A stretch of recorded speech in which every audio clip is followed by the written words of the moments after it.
there was also a really intriguing piece about Real Madrid by Tom. And I wanted to use it to talk about Madrid.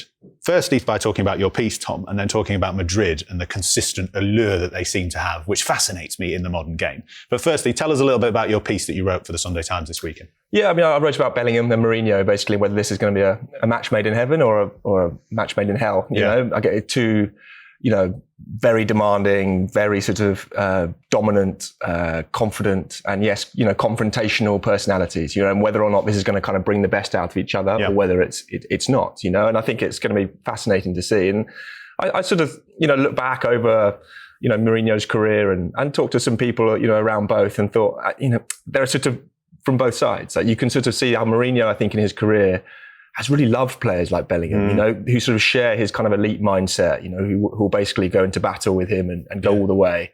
Equally, I think others will attest to a side of Mourinho's coaching personality, or you think about like Paul Pogba, for example, Mario Balotelli, those sort of players who slightly sort of supersede the pitch, who are kind of superstars, celebrities almost, and have that personality. They like to be that, like to express themselves. And I think there is a part of Mourinho that is suspicious of those players, maybe even kind of slightly resents it. He likes to be the focal point, the center of attention. He doesn't like his players to sort of go too much into that, too much noise. I think Pogba always said, he said in a podcast, I think with Rio Ferdinand, where he kind of said that part of the problem was that I think for both of us, that whenever Mourinho was asked questions, it was always Paul. And whenever Pogba was asked questions, it was always Jose, and they both kind of got tired of that, and I guess you could sort of think that might be a problem with Bellingham. Yeah. But I do think that, you look at some of the players that Mourinho has done brilliantly with, clearly Lampard, Schneider, Mesut Ozil, those kind of attacking midfield. Yeah, I saw a clip of Cesc Fabregas talking about Mourinho, and this is a guy who was made by Arsene Wenger, but he said, when Mourinho was at Chelsea, he made me like, I have to join Chelsea. Yeah. And used to text him every night before a big game saying, you're going to dictate tomorrow's game. Yeah. You're going to play the game. And he made me feel 10 feet tall. He made me feel so amazing. So yeah, you're right. It's those players did love him, didn't they? I was going to say, just on that, the mentioned players, the one player that was a standout for him, and yet he was on his back a lot, was Eden Hazard. He always tried to push Eden Hazard to become a better player. And obviously, he ends up going to Real Madrid. And not succeeding. Yeah, and not succeeding. But that was a massive challenge for José Mourinho. Is there a sense in Madrid, Tom, that Perez has obviously picked Mourinho, hitched his wagon very much to him with the re-election and things. Is there an idea that there's a hope that this is Mourinho's Ancelotti era? This is the big guy with the big squad who's going to come in and just be the arm around the shoulder. He's not going to be as front and centre because it's not just Bellingham. This is a squad with Kylian Mbappe in it, Vinícius at the moment, potentially signing Diomande, signed loads and loads of other stars this summer as well. Trent Alexander-Arnold's in there. It's not just Bellingham. He's got loads of stars to contend with. Is he going to be able to take that elder statesman approach? Yeah, there's this funny thing that people are talking about at the club. There's El Nuevo Mourinho, which is, the new Mourinho. Like, you're going to see this whole new side, like softer, wiser, much kind of more relaxed in the background, and journalists were kind of making a big thing last week in one of the preseason friendlies where Mourinho came over and said, "Oh, you guys, you look so hot. Like, here's some water. Guys, can we get some more water for these poor journalists?" And they were like, "Who is this new Mourinho? He's so, he cares about us." And, and you think, yeah, guys, let's wait for the football to start, Yeah. But there is this sense, I think, that Mourinho, after the last few years, yes, but also, of course, after what happened in his first spell towards the end, he wants to kind of leave the kind of rancor and the bitterness all behind. And I think he understands that what's gone wrong in the last couple of years at Madrid is that maybe the kind of Xabi Alonso experiment, if you like, with kind of one of those coaches who wants to be hard, who wants to sort of be very interventionist, didn't work. And I think, to be fair, I think all of us would say, Mourinho at Real Madrid at this point in his career, really, when there are all these other kind of young and fashionable coaches. But look at what Florentino's done before. He brought Zidane in, when no one really fancied Zidane. He was sort of, the reserve coach. You're right about, Ancelotti. Came back, by the way, after when he was sort of having a quite a middling time at Everton. Everyone, really, Ancelotti at Madrid? But Madrid kind of works in its own way. It has its own rhythm, and I think Florentino has an instinct here where he believes that basically managers kind of get in the way. They get in the way of the club, they get in the way of the players. And what you actually need is someone who can understand the dressing room, manage the club.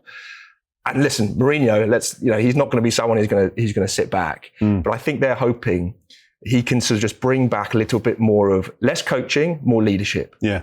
And with Bellingham as well, has there been a sense post-World Cup? Because obviously with a lot of the English debate around, could he even get, versus Morgan Rogers at the end, all made to look stupid for even bringing up that conversation. By far, England's star player, record goal scorer in a tournament with 7 goals. Within Spain and Madrid fans, was there like, yeah, duh, guys? Or were even they going, oh my God, we've actually got a global superstar here? Yeah, I mean, I think Bellingham, in a way, like the last couple of years at Madrid have been a bit wavering, and not through all his own fault at all. He had a bad shoulder injury. The club has been very much in crisis. He has been moved around a lot. We talk about his role at England and, where was his best position? Who plays best with Jude? They've had that kind of same debate in Madrid. He's played with Ancelotti when he was at his best, almost like a second forward. Played more as sort of a tip of a diamond, as well. Ancelotti then put him on the left a little bit, coming in. Arbeloa and Xabi Alonso both kind of pulled him deeper because Madrid's main problem was, can we keep the ball? We haven't got like a passer in midfield, kind of Tony Cruz. And I think Bellingham has sort of suffered through that. I think one of the things that Mourinho might deliver him is some clarity. This is our system. I'm Mourinho. I play 4-2-3-1. I have 2 physical pivots and I play someone ahead whose job is to get in the box. And I think Bellingham's role there will be, get in the box, score goals. And I think in this more kind of physical Madrid team under Mourinho, where it's more about athleticism, it's more about drive, it's less about kind of control and passing, I think that could work quite well for Bellingham. Well, he might get Rodri as well as being that type of midfielder. Yeah. I think it's incredibly intriguing seeing Jose back there, a club that might not have the lure of what it's had in years gone by, but it's still number 1 in the world. The most attractive club. Yeah. We talk about Vinícius Jr. I've sort of said the same thing for weeks on this one. I said, I just can't see it happening because I could only remember one great signing of a player being in his pomp at 26 years old, and I would have said Dennis Bergkamp. And when he went to Arsenal from Inter were a great team at that particular time. Are they still the stature of Real Madrid? Probably not, no. But it's a massive... I mean, look, one thing you can say about Real Madrid and Jose is that your idea of what you talked about of how you handle a football club. Last year, I watched them both games against Man City. They were phenomenal and ended up getting knocked out afterwards. And you're thinking, this club has already got an incredible array of players, and when they're on, they can be brilliant. But he has to make them a harder team to be beaten. As a player, Tony, what does a club like Real Madrid do to you as a player? Is it like the golden land in the distance? Is it like the dream, the end of the rainbow? Does it feel like... Well, think of our own club. Manaman leaving, Owen going, then you had Trent go. Anyone that gets their head turned by Real Madrid is never, in my mind, I can't think of it, anybody who's gone, couldn't agree terms. It's just like everyone agrees with Real Madrid. Yeah. And also the players that have played for Real Madrid in their history, whether it's been a Figo or whether it's been a Zinedine Zidane and many, many others. But I think that is the fascinating bit, and maybe I'm proving my own point by asking Tom so forensically about Madrid, that this allure that they still possess, this has been such a fascinating summer, with not only the players that they have signed already, the players that they've been linked with, Rodri obviously being an example of where the tone and the nat is like, well, Rodri will obviously go to Real Madrid. Like, hang on a minute. Man City are pretty good. They're pretty good. They might be one of the favourites to win the Premier League. He's been amazing there. Oh, yeah, he'll go to Real Madrid, obviously.